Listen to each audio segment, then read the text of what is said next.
заплатата на всеки грях е смърт. И ако знаем на къде ни води, ще видим краят на това нещо, ще видим целта. Когато видим капана, в който ни вкарва, ще започнем да видим за какво става въпрос и ще почнем да разбираме каква е разликата.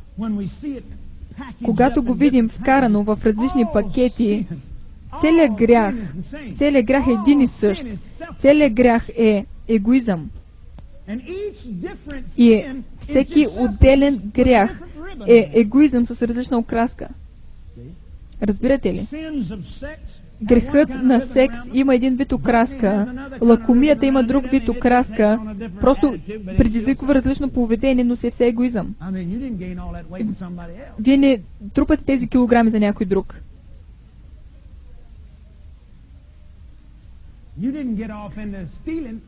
Не сте започнали да крадете заради някой друг. Аз не започнах да ругая за някой друг, а защото аз исках.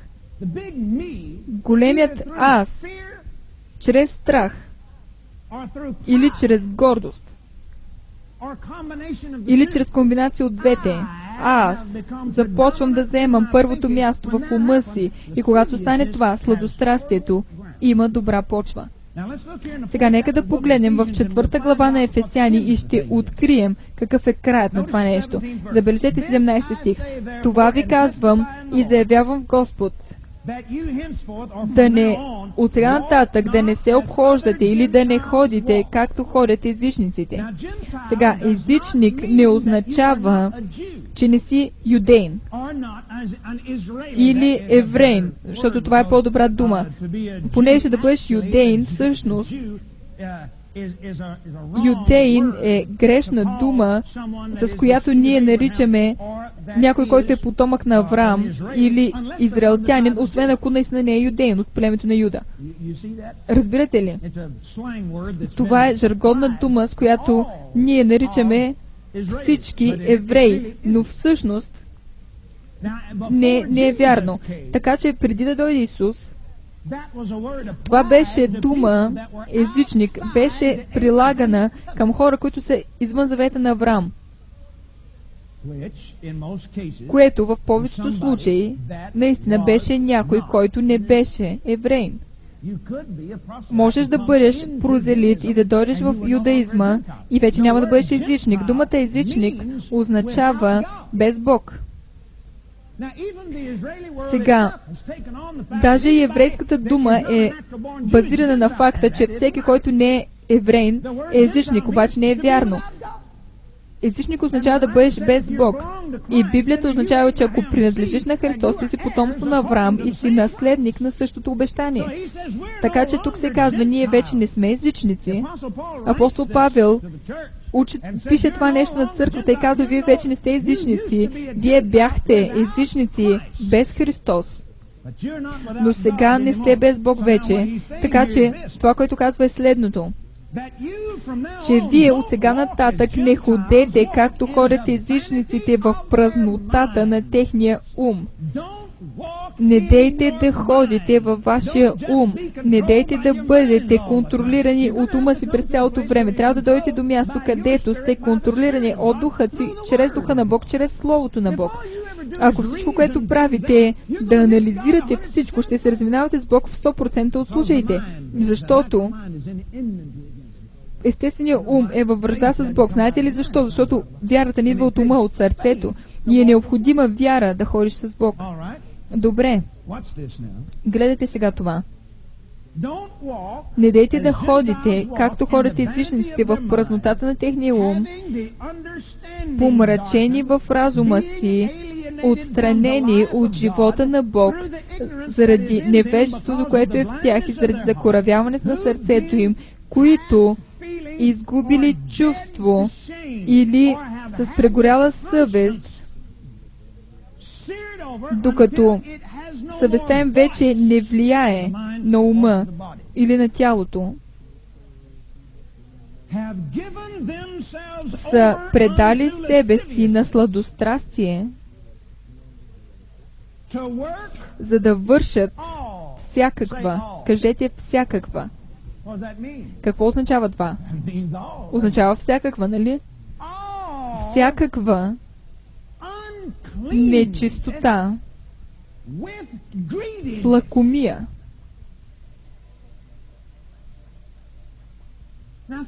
Сега помислете си за това. Крайната цел на Сатана в живота на вярващия, чрез сладострастието, е да ви доведе до място, където вие няма да ходите или ще ходите точно както ходи света. Няма да има никаква разлика. Въпреки че сте новородени, може да сте преживяли Святия Дух, говоренето на чужди езици и така нататък. Но чрез сладострастието вие сте стигнали до място, където ходите отново в празнотата на вашия ум, отстранени от живота на Бог, като вършите всякаква нечистота с лакомия. Отделени напълно от живота на Бог и сте стигнали до място, където изобщо не се срамувате за нищо и вероятно не сте били толкова зле, дори когато сте били грешници. Амен. Забелязали ли сте, че отпадналите християни са в по-лошо състояние от това, в което са били преди да се спасят? И това не означава, че това е невъзможно за Бог. Това не означава, че може да стигнеш до място, където Бог да не може да те достигне. Бог знае как да освобождава. Има много хора, които бяха освободени с нощи, които си мислеха, че никога няма да се върнат в правилни взаимоотношения с Бог. Но ако научите това, което ви казвам тази вечер, ще знаете не само как да го спрете преди да стигнете до там, но също ще може да вземете авторитет над това нещо, ако сте стигнали до това ниво, да разчупите силата му, да се върнете в правилно взаимоотношение с Отец и тогава да държите сладострастието там, където му е мястото, под вашите крака, в името на Исус. Сега, това не започва като пълно неморално отделяне от живота на Бог.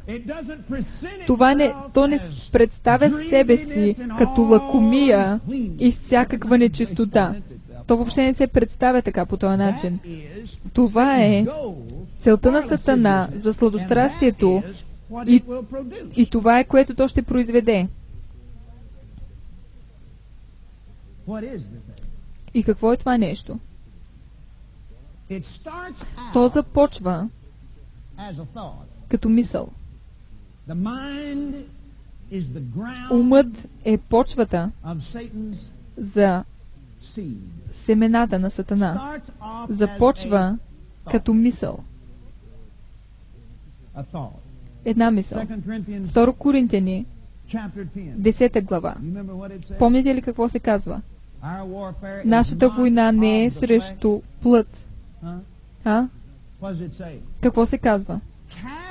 Като събаряме въображения, мисли, разсъждения, сладострастие, като ги събаряме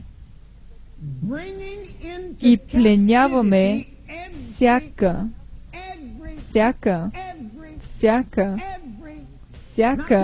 не 10% от тях, всяка мисъл, всички мисли, като ги пленяваме, всяка мисъл към покорство на Христос Исус. Сега може да го кажете така, към покорство на Словото на Бог. Ако умът ви не е обновен в Словото на Бог, никога няма да може да стигнете до място, където сладострастието не може да ви хване все някъде във вашия живот. Това не започва с защо не отидеш и не изхарчиш $8000 на тази маса за покер. Въобще не започва така. Или защо не станеш гангстер?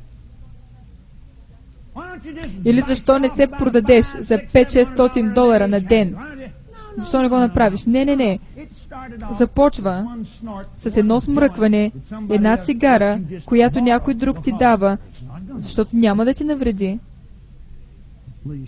Моля, обърнете касетката за продължението. Знаете ли, всъщност то започва много по-невинно от това. Сега, нека да отидем, след като си новороден. След като си новороден, дете си на Бог, искаш да живееш за Бог. Нека да поговорим за това. Нямам време да говоря за света. Ние сме скъсали с него, сме го оставили. Така че нека да поговорим за сладострастието в живота на християнина, как работи там. В основата си то е липса на въздържане. Липса на въздържане. Първо, невъздържане на мисли.